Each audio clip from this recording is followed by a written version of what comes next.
Asumna Lemba mayumda halage haiduna magi gari machadu thauduna sum lakpada lambida hidak ngauraba ahalama leisabi macha amana makhut samduna ching singduna lambida chatliba adu lembana urami adubu yamna munnadi hek yengsiludre makoidagi khara hengatlabada lemba magi gari adugi side glass da haifetang yenglubada tungda lakhoriba leisabi macha adu urami madu hek ubada lemba magi gari adu yam thuna khami lakliba nupi adu Lucy ni haiba chingnaraduna Lucy lapna lairiba lemba bu ubada masadu ikai jaba ma faurei Lucy masak lot lage khanduna magi ngaksamda yaliba fi aduna mamai mamita khumjinduna lotli ibo sanana kai noi bema nagna auzi phiga gupsandana tawriduna Lucy mapada yamna tapna khumlai babung nang hidak se adum ngauraga leibasidane aise ikai bayamna nang dore ibo sanana kaino nang murumurunga musholiduna asumna Lucy amadi mapabungani sumlakpana lembagi manakta yausilaki lemba Lucy gi mamaida munna yengduna Lucy oiramgadra haiduna yamna munna yamna chingnana yengjari Lucy su mamai kubliba fi adudagi mamit aduna falap yenglami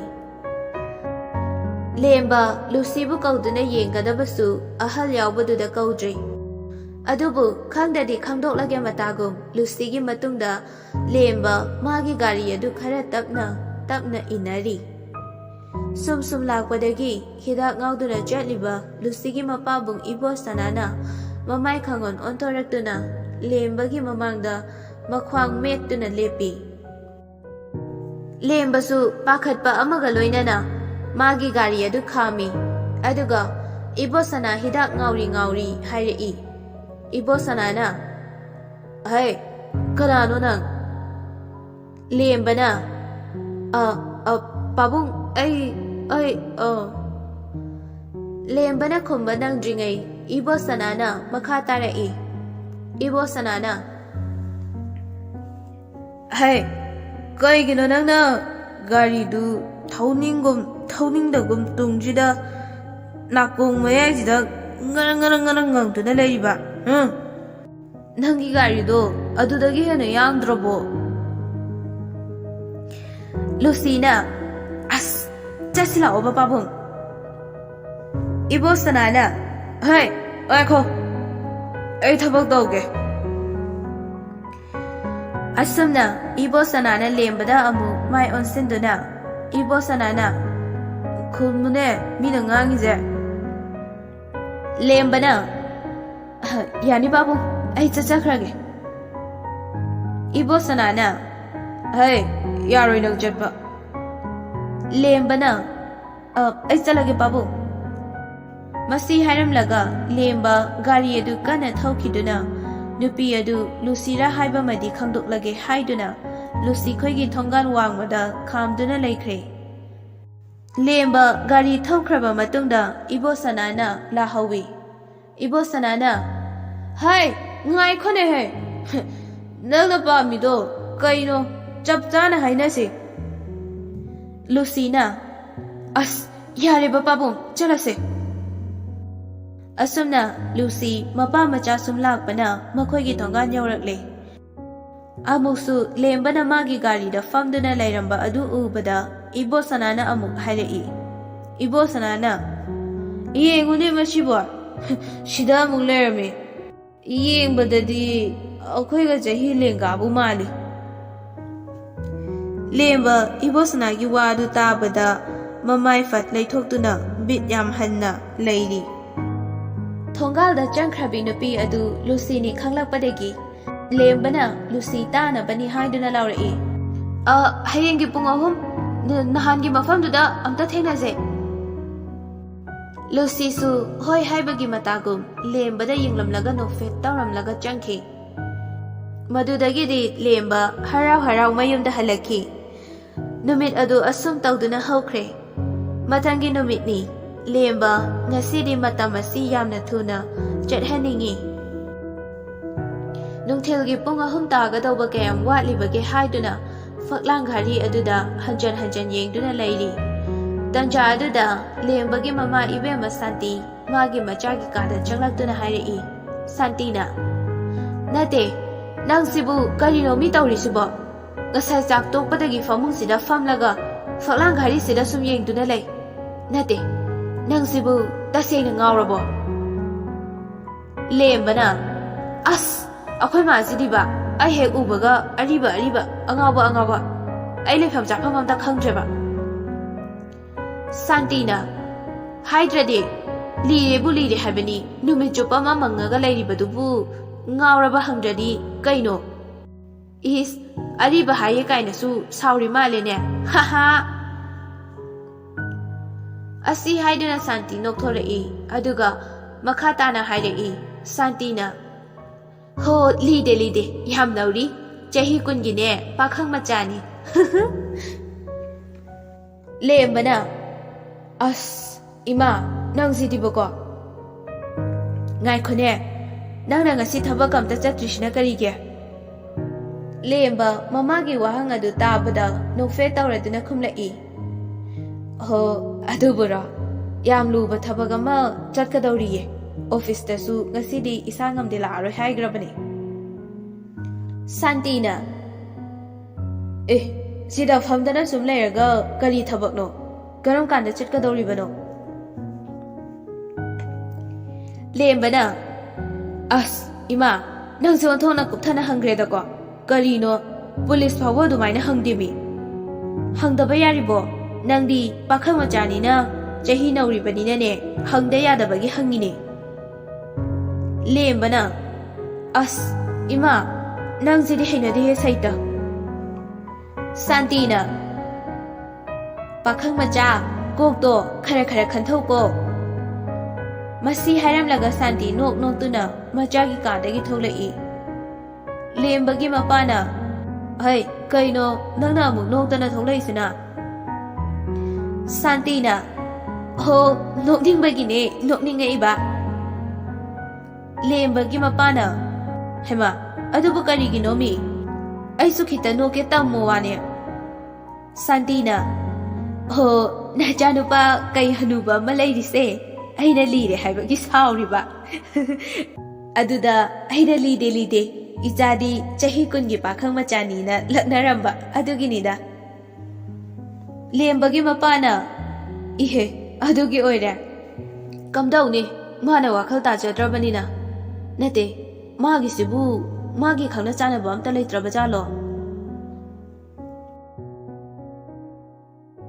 Tanja aduda, Lemba, mafi marol, ananba kaya layteng laduna, makudang da siriba gari adu yeng duna tholai.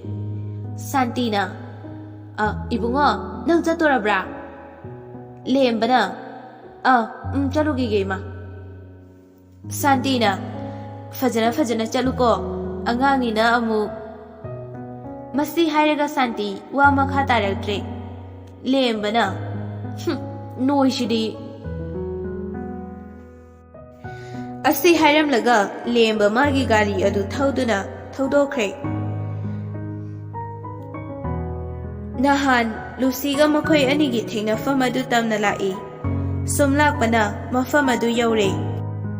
Magi gari adu khamduna, amu magi khudang hari adu da yengli. Lemba na. As, pungjisu ani helakpada ngari ne taurise. Phone number ama khangnadana toksilaga kauthokani yesu nati taurise. Lemba mamai adu on duna sum yenglakpana nakanda lairiba Radhagi dukandu urami. Lemba na. Kanade, masidi mahangai boina dukansida kari yaubano do. Amukte yengogi. Asumna Lemba Radhagi dukan aduda changsilaktuna mamangda lepli. Radhana. Kari lausige bungo. Lemba machinda soli. Kari no ne aina lautushiba. Kari yauri jano. Radhana. Ibungo kari. Lemba khangbai kariboi machinda thokpa ama hekta haike. Lembana, ine, ising, mineral bottle. Radhana, se, silauro. Radha, machinda soli. Mataw nine. Radhana, makata rei. Radhana, ibungo, nangbu, soidagi sumande. Yeng badasu, ipa pakat pagum tawi. Lembana, ine, ay soidagi nati. Ngasi se, ay soida miya maka unagadaba. Pungse ngaya wali na dukan sida sunlak pane. Radhana, hema, ibungo sidi yamna luba mali ko. Ado, kanano ne, ine ne kambri yengke, amta hayudana. Lembana, ine, maming na lushi kau bari, kambra. As, moy gi baba do, hidak yamna ngau budu. Radhana, is, ado oide, kange, ine gi dukan sida ne, nungti gi adum la ibani. Ado, nangi ming di kari kau ba. Lembana, ine, aigi ming na lemba kawi. Yam nungai jare ine, ngasi ine ga sakang mai khang na ba phang jabasi. Radhana, hoine, nang nabu jel senga dine, ine na sukari gi mating pang loi do. Lembana, as, nungai jare ine. Radhana, ado, noyani di kayang kuira ba khang na ba. Lembana, as, ine, khang na drida. Aigi thamai gi wase, masada bo hai drida. Radhana, hema, aidi khang na raboi da ningu rene. Lembana, ado ine, Lucy khoi gi imung manung sibu kamai tauge. Radhana, khang de dai bungo, yamna wana hingri bani makhoi se. Mapaduna gyan khara tarabadine phadauba numit chupa hidak ngauduna adum lei. Mamana kaithelda yansang na pi yoli. Mane kole salaga phi saduna hingri bani. Lembana, ine, ado Lucy khoi gi machin manaudi ma khautara. Radhana, mani. Tanja adada lapna Lucy tholakpa adu Lembana urami aduga yamna haraubagi mawongda Radha da hairi. Lembana, ine, Lucy thole, kari no achapot kita yombiro. Magi oiredi atay achapot amta yomuno. Kanaroi, sigine, kit se, siyoy na pugo, mahane yam pambani. Lemba, Radha dagi kit adu lauduna, Lucy gi manak tamna laplami. Lembana, thokpire, yamna nungai jari. Lucy wa amata ngangdana, tumina lay. Lembana, kaitorage, wa amata ngangdana, tumina lay radi. Lucy na, kaisu tawdiye. Lembana, mingdo Lucy haibani ko.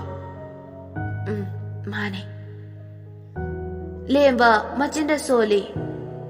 Adudi Lucy lemba. Yamna janai ne. Kari haiba. Kashu haide. Lembana makha tare e. Ngasidi kai mathel charaba. Irombaga kanghoga chari e. Lemba, Lucy gi mobile number du launing bana loire. Adubu, chahi matang duga haibadi ngamdri. Lembana, Lucy da chalak ama sanarami. Lembana, ihe, Lucy, nang phone pai bana draw. Lucy na, pai. Yam nungai re. Aigi yam luba thabak amagi imanaba amada call tawgadabane. Ado, aigi phone gi balance su tatkre. Nagi phone do amta waijage. Lucy na, yabudi yaye, ado aigi phone adudi yumda laihawe. Lembana, as, adudi kamaina tawne. Aigi thabak pumba tokpa taraba. Masi haiduna lemba yamna matha saba saduna tumina lairami. Matam aduda Lucy magi rubber yetlaba phone keypad adu lembada tamna piraklami. Lemba Lucy gi mawang mataw amadi pirakliba mobile adu ubada Lemba magi thamoida yamna nungsiba ama poklami. Lemba phone adu Lucy dagi tapna laurami aduga hairai. Kahigino ingonda oidaba ngangide. Aidi yamna lairaba machani. Mayamna painariba phone asigumba matasu paiba ngamde. Aigi rubber yetlaba phone asi puthokpa ikaibagi aina dadada purakte yumda laihore khumkhribani. Lemba yam tapna amuk hairai. Lembana aduga kariga amuk piraiba. Lucina dadagi thabak do yamna lui tu ani haibadu pibani. Lemba Lucy gi wadu tabada yamna nungshiba ma faraklami. Lucy gi thamoi sengba adu ubada Lemba oidaba ngangduna contact number adu launaba tawribadu matomta ikaijaba ma fawi. Adubu number di laudaba yade khanduna Lembana magi number aduda Lucy gi number adu miss call ama thuna pisile. Lucina kedarageda tawdraba. Lembana ha tawre ma thabak chinbra khangde pairakte ai horen yomda tawrage. Masi haiduna Lembana phone adu Lucy da pirami. Lucina adudi da ai mu changkhrage. Lembana hoi changa angai khuo. Masi haiduna Lemba ngasai laikhiba kitket adu Lucy da pi. Lembana se lausilo nangdi masi yamna pame hai. Lucina kanana hariba tu agi dukan family ba inesna. Adudi ai changkhrage. Bye bye.